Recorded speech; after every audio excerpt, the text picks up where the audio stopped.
introduced me to Too Short. Right around the same time. So here I am hanging out with my Mexican homies. And they're introducing me, the black kid, to music. Which is why, rewinding back to the 70s, just me experiencing what I experienced with Hispanic, Latino, Chicano homies in the 80s. You can't tell me that in the 70s, Latinos didn't have a helping hand in creating what we know as hip hop today. I will forever thank my Spanish homies who don't get love, but they were right there in the journey. Next to the black dudes in New York, in those parks. They were DJing.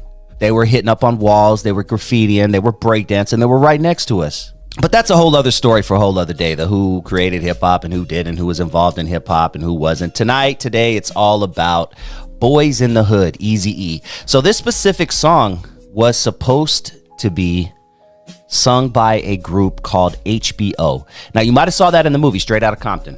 And what's a 6'4"? Yeah, it's a car. A 6'4" Impala. Yanking is when you jack somebody, man. It's not a big deal. The is sounding. Yo, man, it's too much cursing for radio play.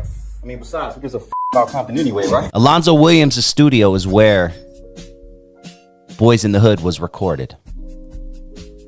That's right, ladies and gentlemen. That scene that you saw in Straight Outta Compton when they kick those guys out of the studio and then Eazy-E ends up trying to do the song and he can't get it right, so he kicks everybody out of the room and all of that. That all happened right there at my boy Alonzo's studio. He still owns the home to this day.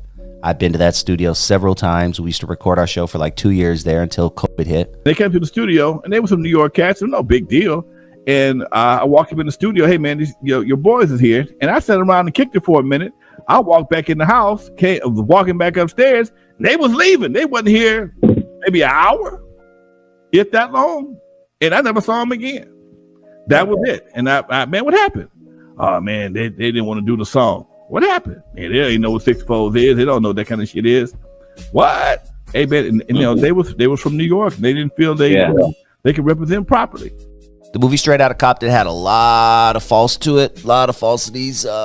Just interviewing people, knowing my mentor, Alonzo Williams, one of my very good friends, who is responsible for discovering Eazy-E and NWA and Dr. Dre and Ice Cube. They all went through Alonzo Williams, whom I do have a podcast with every Tuesday on NWA Stories with Alonzo, NWA Stories with Alonzo, right here on YouTube. If